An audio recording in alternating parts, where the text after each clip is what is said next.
دفعوا ملايين واشتروها من مزادات وعاملينها على أسمائهم، وسعر النمرة الواحدة فيهم بيجيب 3 عربية زيرو أحدث موديل.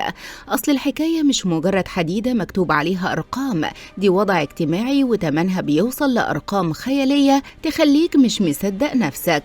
تعالوا بينا نعرف أسرار ملوك العربيات والنمر المميزة في مصر، وإيه الحكايات اللي مستخبية ورا اللوحات المعدنية اللي بنشوفها في الشارع، فخليكم معانا. طول عمرنا بنشوف لوحة العربية على إنها حتة حديدة مكتوب عليها رقم وخلاص، بس اللي ناس كتير ما تعرفوش إن حتة اللوحة دي بالنسبة لناس تانية وضع اجتماعي، وكل ما الرقم كان مميز كل ما قيمته بتعلى، وناس كتير بقت بتدخل مزادات علشان تاخد رقم محدش غيرها عنده.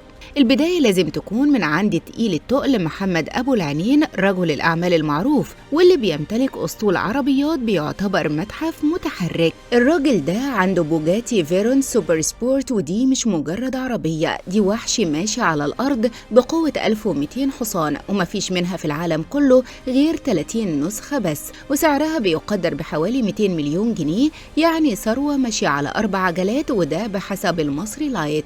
ومن عالم البيزنس لعالم النجومية والجمال بنلاقي ملك أحمد زاهر اللي لفتت الأنظار بعربيتها الإيطالية المازراتي جراند توريزمو، واللي سعرها بيوصل لآلاف الدولارات في السوق العالمية. بس الحكاية كلها كانت في النمرة اللي مكتوب عليها ميم لام كاف 5، ودي حركة خلت العربية ليها طابع شخصي وفريد جدا، وزودت من قيمتها المعنوية والمادية في عيون المعجبين، وده بحسب موقع مصراوي. ولو هنتكلم عن أقدم الناس اللي بدأت موضة النمر المميزة، يبقى لازم نتكلم عن اللورد ياشار عباس حلمي، واللي أخد لقب صاحب أغلى نمرة عربية في مصر من زمان قوي. الحكاية بدأت سنة 2014 لما وزارة الداخلية قررت تعمل أول مزاد علني على نمر العربيات المميزة، واللورد ياشار دخل بقلب جامد وحط أعلى سعر واشترى نمرتين في وقت واحد. الأولى كانت مصر واحد وجابها ب1,300,000 جنيه، والتانية كانت ألف واحد وجابها ب850,000 جنيه، يعني دفع مبالغ وقتها كانت بتجيب شقق في أرقى حتة في مصر، وده على حسب موقع البوابة نيوز. وبعده على طول بيجي رجل الأعمال أحمد الباز صاحب قصر الكبابجي اللي قلب السوشيال ميديا. والباز مش بس ملك الأكل، ده كمان ملك العربيات، وعنده شركة عربيات متخصصة في الفئات العالية جدا، وكمان عمل عرض لصف عربيات ملوش مثيل في مصر، والسر كله في كلمة قاف صاد ر قصر. والنمر بتاعته مترتبة بشكل يجنن أي حد، يعني عربية نمرتها قصر 2222 والتانية قصر 4 تلاتات، وماشي بالترتيب لحد لما توصل لقصر 4 تسعات. وأقل نمرة في المجموعة دي تمنها بيبدأ من 700,000 جنيه وانت طالع. ومن الناس اللي العربيات بتمثل لهم حالة عشق خاصة المهندس هاني سعد جوز الفنانة درة، وأغنى مهندس ديكور في مصر.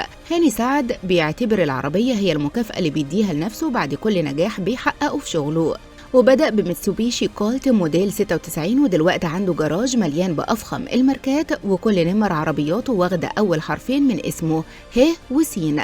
عنده ه س 1 وه س 11 وه س 3 وحايد وه س 4 وحايد.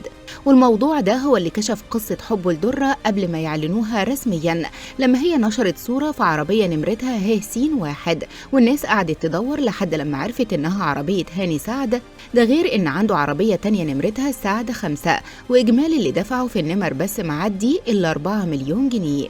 أما بقى الأسطول الحقيقي في الوسط الفني فهو عند نمبر 1 محمد رمضان، واللي جراجه فيه 17 عربية من أغلى ما يكون. رمضان عنده اللامبورجيني ورولز رويس وبورش وفيراري ورينج روفر وكمان كاديلاك، بس القطعة الأهم عنده هي المرسيدس اللي مفيش منها غير 65 نسخة في العالم كله، وجابها بحوالي 365,000 دولار، وده بحسب موقع المصري اليوم. وأشهر نمرة عنده هي نمرة الرولز رويس اللي واخدة 4 وحايد علشان يفضل دايما نمبر 1 في كل حاجة، وده بحسب موقع بوابة أخبار اليوم. وحتى النجوم اللي ما كنتش متوقع اهتمامهم بيطلعوا من عشاق التميز، ومنهم الفنان أس اللي اشترى رانج روفر بملايين ونمرتها أس 3 تمانيات. كمان مطرب المهرجانات عمر كمال اللي بيستثمر فلوسه في العربيات.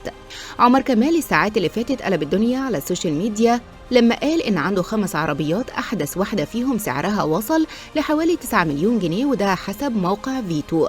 ومش بس كده، عمر كمان عنده مرسيدس نمرتها عمر 4 وحايد، وده بحسب موقع بوابة أخبار اليوم.